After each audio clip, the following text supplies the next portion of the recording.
Welcome to my channel.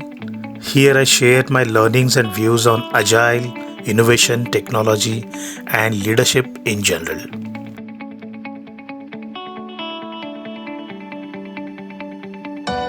Today, let us hear about frequently asked questions during Agile Coach interviews and some tips around how to respond to those questions. First question: can you explain your experience with Agile? While responding to this question, provide inputs about any specific Agile frameworks or methods you have worked with and different roles you have played, along with time you have spent in those roles. These days, employers are particular of certain certifications. So, do mention the certifications you have acquired.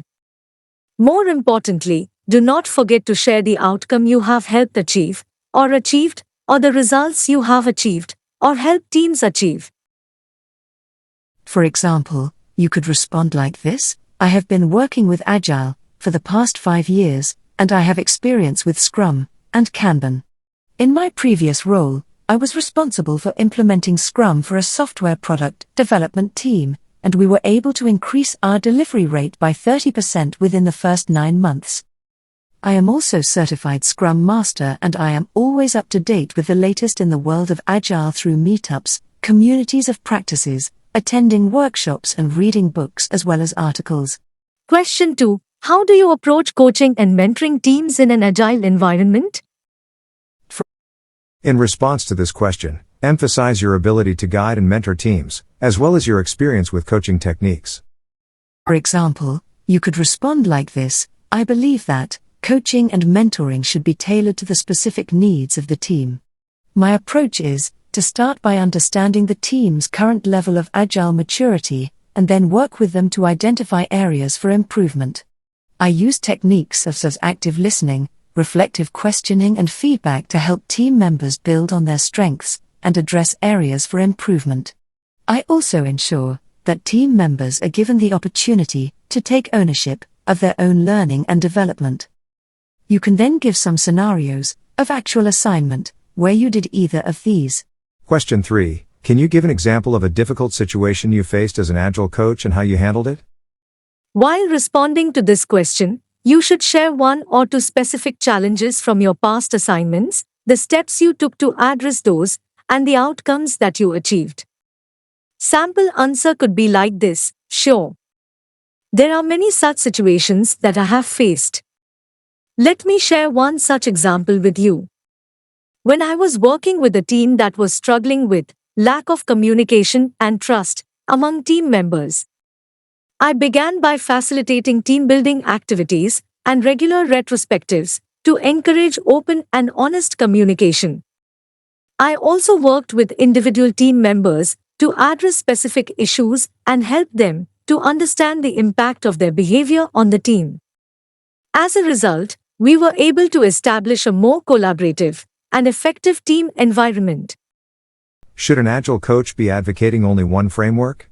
Can you justify your answer whether it is yes or no? This is a very good question. Let me provide a sample response to this question. It is important for an Agile coach not to get attached to any particular framework. This is because Agile does not mean one size fits all. Different organizations have different needs and contexts, and a coach should be able to adapt to the specific needs of each organization. They can be master in 1 or 2 frameworks, which is not an issue. However, when a coach gets too attached to a particular framework, they may become blind to other approaches that could be more effective. They may also be less able to understand and work with the unique challenges and constraints of the organization. And this can ultimately limit the effectiveness of the coaching. Additionally, coaches should be open to new ideas, new approaches, and new ways. Someone who is attached to a particular framework may miss out on new developments and best practices. Therefore, in my view, an Agile coach should be adaptable, flexible, and open to different approaches rather than being tied to a particular framework. This allows them to better understand and work with the organization and ultimately to be more effective in their coaching. Question 5. How do you handle resistance to change within a team or organization?